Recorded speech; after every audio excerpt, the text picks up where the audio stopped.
ക്രിസ്തുയേശുവിൽ എല്ലാ പ്രിയപ്പെട്ടവർക്കും വന്ദനം. പ്രിയമുള്ളവരെ, നിങ്ങളായിരിക്കുന്ന ഇടങ്ങളിൽ സുഖത്തോടെയും ക്ഷേമത്തോടെയും ആയിരിക്കുന്നുവെന്ന് കർത്താവിൽ പ്രത്യാശിച്ചുകൊണ്ട് നമുക്ക് ഒരുമിച്ച് ഇന്നത്തെ അനുദിനമനയിലേക്ക് അടുത്തു വരാം. എല്ലാ മനുഷ്യനും ജീവിതത്തിൽ സന്തോഷവും സമാധാനവും ആഗ്രഹിക്കുന്നവരാണെങ്കിൽ ദൈവത്തിൻ്റെ തിരുവചനം സന്തോഷത്തിന് സമാധാനത്തിന് വഴി നമുക്ക് പറഞ്ഞു തരുന്നുണ്ട്. നമ്മുടെ കുഞ്ഞുങ്ങൾക്ക് നമ്മൾ പറഞ്ഞു കൊടുക്കുന്ന നമുക്ക് സുപരിതമായൊരു വചനഭാഗമാണ് അനുസരണത്തെക്കുറിച്ചതെങ്കിൽ, അനുസരിച്ച ദൈവഭക്തന്മാർ നന്മ പ്രാപിക്കുകയും അനുസരിക്കാത്തവർ ശിക്ഷ പ്രാപിക്കുകയും ചെയ്തതിനെക്കുറിച്ച് തിരുവെഴുത്തമ്മയെ പഠിപ്പിക്കുന്നുണ്ട്. 1 ശമൂവേലിന്റെ പുസ്തകം 15-ാം അധ്യായത്തിൻ്റെ 22-ാമത്തെ വാക്യത്തിൽ ദൈവത്തിൻ്റെ പ്രവാചകനായ ശമൂവേൽ ശൗലിനോട് പറയുന്നൊരു വേദഭാഗമാണ്, യഹോവയുടെ കൽപ്പന അനുസരിക്കുന്നത് പോലെ ഹോമയാഗങ്ങളും ഹനനയാഗങ്ങളും യഹോവയ്ക്ക് പ്രസാദകരമാകുമോ? ഇതാ, അനുസരിക്കുന്നത് യാഗത്തെക്കാളും ശ്രദ്ധിക്കുന്നത് മുട്ടാടികളുടെ മേധസ്സുകളെക്കാളും നല്ലതെന്ന് പ്രവാചകൻ രാജാവായ ശൗലിനെ ഓർപ്പിക്കുക. ശൗലിനോട് ചെയ്യരുതെന്ന് പറഞ്ഞത് താൻ ചെയ്തു വന്നിട്ട് യഹോവയ്ക്ക് യാഗമർപ്പിക്കാനെന്ന് ന്യായവാദം പറയുമ്പോൾ അനുസരണക്കേട് കാണിച്ചവനെ രാജസ്ഥാനത്തു നിന്ന് ഇറക്കിക്കളഞ്ഞ ദൈവമാണെങ്കിൽ, പ്രിയപ്പെട്ട ദൈവ പൈതലേ, നമ്മുടെ ജീവിതത്തിൽ അനുസരണമുള്ളവരായി മാറാം. അനുസരിക്കുന്നത് യഹോവയ്ക്ക് യാഗത്തെക്കാളും മുട്ടാടികളുടെ മേധസ്സിനേക്കാളും നല്ലതാണ്. ഇന്ന് അനുസരിക്കുക എന്ന് പറഞ്ഞു കഴിഞ്ഞാൽ എന്തോ ജീവിതത്തിൽ നഷ്ടം വരുന്നത് പോലെയാണ് പല വ്യക്തികളും ചിന്തിക്കുന്നത്.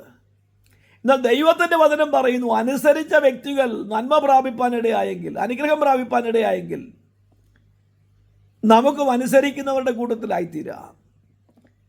വിശ്വാസികളുടെ പിതാവായി അറിയപ്പെടുന്ന അബ്രഹാം യഹോവയെ ദൈവം കൽപ്പിച്ചതിൻ്റെ ഏകജാതനായ മകനെ എനിക്ക് യാഗം കഴിക്കണം, തൻ്റെ ഭാര്യയോട് പോലും ചോദിക്കാതെ ദൈവകൽപ്പനയ്ക്ക് വേണ്ടി ഏൽപ്പിച്ചു കൊടുത്ത അബ്രഹാം, തൻ്റെ മകനെ ദൈവത്തിന് സമർപ്പിച്ച അബ്രഹാം അനുഗ്രഹം പ്രാപിപ്പാൻ ഇടയായത് തിരുവെഴുത്തിലൂടെ നമുക്ക് കാണാൻ കഴിയുന്നെങ്കിൽ, പ്രിയ ദൈവ പൈതലേ, അനുഗ്രഹത്തിൻ്റെ പാതയിലൂടെ നമുക്ക് ചലിക്കാം. ദൈവശബ്ദം കേട്ട് ആഹാബ് രാജാവിൻ്റെ അടുക്കൽ വന്ന് മഞ്ഞും മഴയും പെയ്യത്തില്ലെന്ന് പറഞ്ഞ ഏലിയാവിനോട് കെരൂത്ത് വറ്റി തുടങ്ങിയപ്പോൾ യഹോവയുടെ കൽപ്പന, നീ സാറാഫാത്തിലേക്ക് പോകുക.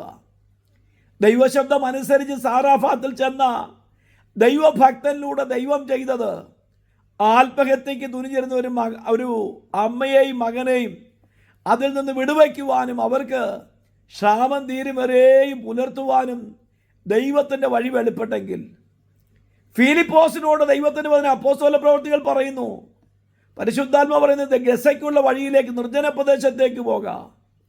ചോദിക്കാതെ കാരണം അന്വേഷിക്കാതെ പുറപ്പെട്ട ഫിലിപ്പോസ് പരിശുദ്ധാത്മാവിനാൽ എടുക്കപ്പെട്ടവനായി പോവുകയും ഷണ്ണനെ സ്ഥാനപ്പെടുത്തുവാൻ ഇടയാക്കിയ ശേഷം പരിശുദ്ധാത്മാവ് എടുത്തുകൊണ്ടുപോവുകയും ചെയ്തെങ്കിൽ, അനുസരിക്കുന്നത് നമ്മുടെ ജീവിതം നിശ്ചയമായ അനുഗ്രഹമായി തരും.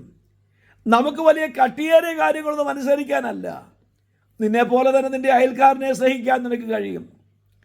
നിങ്ങൾ ലോകത്തിൻ്റെ വെളിച്ചമാണെന്ന് പറഞ്ഞ കർത്താവ് ആ വെളിച്ചത്തിൽ വസിക്കാൻ നമുക്കിടയായിത്തീരും. മറ്റുള്ളവരെ ആശ്വസിപ്പിക്കുന്നവരായി മാറാൻ കഴിയും.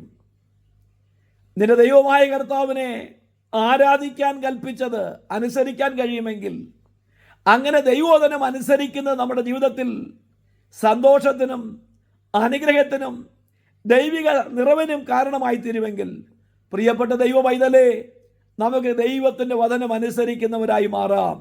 ദൈവവചനത്തെ അനുധാവനം ചെയ്യുന്നവരായി തീരാം. നല്ലൊരു ദിനം ആശംസിക്കുന്നു. God bless you all.